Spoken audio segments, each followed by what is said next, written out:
Hello all, my name is Ravi and welcome back to our channel Kumar TV Telugu YouTube channel. In this video I am not going to teach you any sentences, but it's very important topic that I have taken in order to explain to you, which is nothing but helping verbs. We all know that what is a verb and why should we insert a verb in a sentence and what is the importance of it. Everything we know regarding verb, but when it comes to helping verbs, many people don't know about what is helping verb and what does it do in a sentence. So that is what I am going to cover today. Let's get into the video. అసలు helping verbs అంటే ఏంటి? Normal verbs అంటే అందరికీ తెలుసు. verb అంటే ఏంటి? ఒక పదం, ఒక వర్డ్. ఫర్ ఎగ్జాంపుల్ నేను గో అన్నాను, which is nothing but a verb. Okay, go. Next read, right, stand, Singh, walk, ఇవన్నీ వర్బ్స్. మనకి నెంబర్ ఆఫ్ వర్డ్స్ ఉన్నాయి, వాటిని మనం వర్బ్స్ అని చెప్తాం మనం. అలా కాకుండా హెల్పింగ్ వర్బ్స్ కూడా ఉన్నాయి. సింపుల్గా చెప్పాలంటే ఆ వర్బ్స్కి హెల్ప్ చేసేవన్నమాట హెల్పింగ్ వర్బ్స్. ఒక బండ గుర్తులాగా మాట్లాడుకోవాలంటే ఈ హెల్పింగ్ వర్బ్స్నే మనం ఆక్సిలరీ వర్బ్స్ అంటాం, లేకపోతే ఎనాలమస్ వర్బ్స్ అంటాం. ఎనాలమస్ అంటే నాట్ లైక్ అదర్స్ అనమాట, అన్లైక్ అదర్స్ అని అర్థం వస్తుంది. ఓకే, ఆక్సిలరీ వర్బ్స్ అన్నా, హెల్పింగ్ వర్బ్స్ అన్నా, ఎనాలమస్ వర్బ్స్ అన్నా ఒకటే. అవేంటి మరి అంటే ఇక్కడ ఉన్న రాశాను చూడండి, నేను ఇవన్నీ హెల్పింగ్ వర్బ్స్. వీటిని ఎలా యూజ్ చేస్తాం అనేది మీకు చెప్తాను, ఎక్స్ప్లెయిన్ చేస్తాను. చూడండి ఎన్ని ఉన్నాయో. Be, have, do, shall, will, can, may, must, need, dare, used, ought. అంటే ఇవి రూట్స్ అంటారు అనమాట. ఈ లెఫ్ట్ సైడ్లో నేను రాసినవన్నీ ఇవి రూట్స్ అని పిలుస్తాం. రైట్ సైడ్లో రాసినవన్నీ కూడా డెరివేటివ్స్ అనమాట. Okay, I have written some words on the left side of the board which are roots, root forms. At the same time right side of the words are derivatives of this roots అనమాట. Okay, ఒక poem లాగా చెప్తాను చూడండి. ఇవన్నీ మీకు be, have, do, shall, will, can, may, must, need, dare, used, ought. You can simply remember like this. Okay, be, have, do, shall, will, can, may, must, need, dare, used, ఆట్ అన్నీ cover అయినాయి అనుకుంటా. So ఈ ప్రతి route ఫామ్కి derivatives ఉంటాయి. అందరూ మనం వీటిని be forms అని పిలుస్తూ ఉంటాం చూడండి. ఫస్ట్ బీకి ఉన్న ఫార్మ్స్ అనమాట ఇవి. ఫస్ట్ ఏంటి? Am, is, are, was, were. Am, is, are, was, were. Second have, దీని derivatives have, has, had. Next do, derivatives do, does, did. At the same time derivatives of shall is should, one and only derivative. We can use shall, at the same time should also. At the same time derivatives of will or will, would అంటే repeat అవుతుంది will, next ఇది would కింద convert చేసుకుంటాం. can, could, may, might, must, need, dare, used, ought. వీటన్నిటిని helping verbs అని పిలుస్తూ ఉంటాం. ఇవి ఖచ్చితంగా మీకు గుర్తుండాలి. You must remember them, you have to keep them in your mind. Okay, let me repeat the tune again that is composed in order to remember all these auxiliaries in a simple manner. Be, have, do, shall, will, can, may, must, need, dare, used, ought. అవి route forms, దాని derivatives, ఇవన్నీ అనమాట. ఇవన్నీ ఖచ్చితంగా గుర్తుండాలి. ఇప్పుడు మరి ఇవి ఎప్పుడు యూజ్ చేస్తాం అసలు?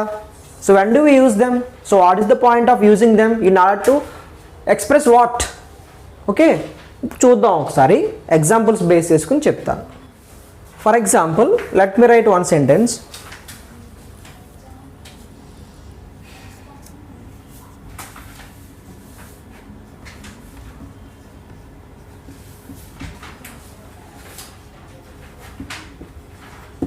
ఐ ప్లే క్రికెట్ డైలీ అని రాశాను. డైలీ, నేను రోజు క్రికెట్ ఆడతాను. I play cricket daily. ఇక్కడ దీంట్లో ఆక్సిలరీ వర్బ్ ఏమీ యూజ్ చేయలేదు నేను.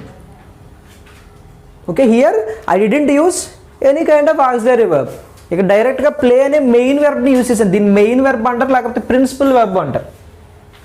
ఓకే, నెక్స్ట్ నేను మార్చి రాస్తున్నాను చూడండి.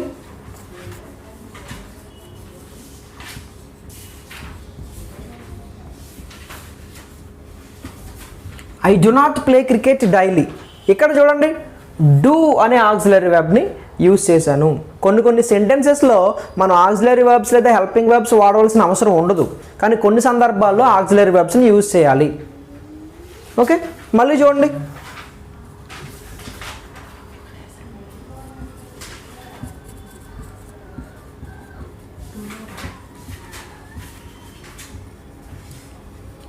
I come here every day, నేను రోజు ఇక్కడికి వస్తూ ఉంటాను. ఇప్పుడు నేను రేపు ఇక్కడికి వస్తానని చెప్పాలనుకోండి, ఎలా చెప్తాం?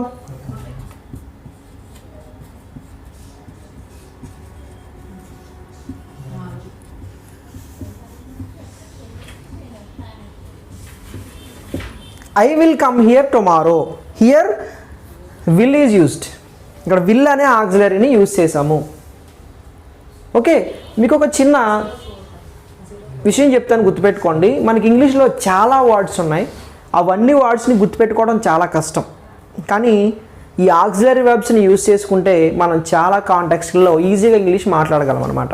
ఫర్ ఎగ్జాంపుల్ కమ్ అనే వర్డ్ ఉంది, అది దేన్ని రిఫర్ చేస్తుంది? అది V1 కాబట్టి ప్రజెంట్ని రిఫర్ చేస్తుంది అనుకుందాం. ఇంకొక ఎగ్జాంపుల్ చెప్తాను. నేను గో అనే ఒక వర్డ్ తీసుకున్నాను, ఇది V1 అని మనకు అందరికీ తెలుసు, base form of the verb అని మనకు తెలుసు. ఫర్ ఎగ్జాంపుల్ గో అంటే నేను ప్రజెంట్ని రిఫర్ చేస్తున్నట్టు. ఇప్పుడు ఇదే గోని పాస్ట్ని రిఫర్ చేయాలనుకోండి, గో వెంట్ అంటాను. వెంట్ పాస్ట్ని రిఫర్ చేస్తుంది. రీసెంట్ పాస్ట్ని రిఫర్ చేయాలంటే గాన్ అని రాస్తాను నేను, GONE V3 రీసెంట్ పాస్ట్ని. అదే ఆన్ గోయింగ్ యాక్షన్ రిఫర్ చేయాలంటే ఇంగ్ ఫామ్ యాడ్ చేసి నేను గోయింగ్ అని రాస్తాను. చాలామంది V4 అంటారు కదా, ప్రజెంట్ పార్టిసిపుల్. మరి so in order to denote future action, so where is the word for go? ఇప్పుడు ఫ్యూచర్ యాక్షన్ డైరెక్ట్గా రిఫర్ చేయడానికి ఏమన్నా వర్డ్ ఉందా మనకి? లేదు. ఖచ్చితంగా ఆక్సిలరీ వెర్బ్ విల్ అనే దాన్ని యూజ్ చేయవలసిందే, విల్ గో అనే చెప్పాలి మనం. డైరెక్ట్గా in order to refer actions which are going to take place in future, there is no word in English. There is no word in English language. Okay, at any cost you have to depend on auxiliary verbs. Here the auxiliary, the helping verb is will go. Will అనేదాన్ని use చేస్తాం. అదనమాట auxiliary verbs యొక్క usage. At the same time మీరు SR no questions form చేయాలన్నా కూడా మనం auxiliary verbs మీద depend అవ్వాల్సిందే.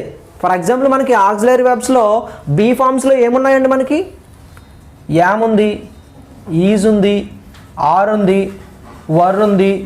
At the same time was is also there.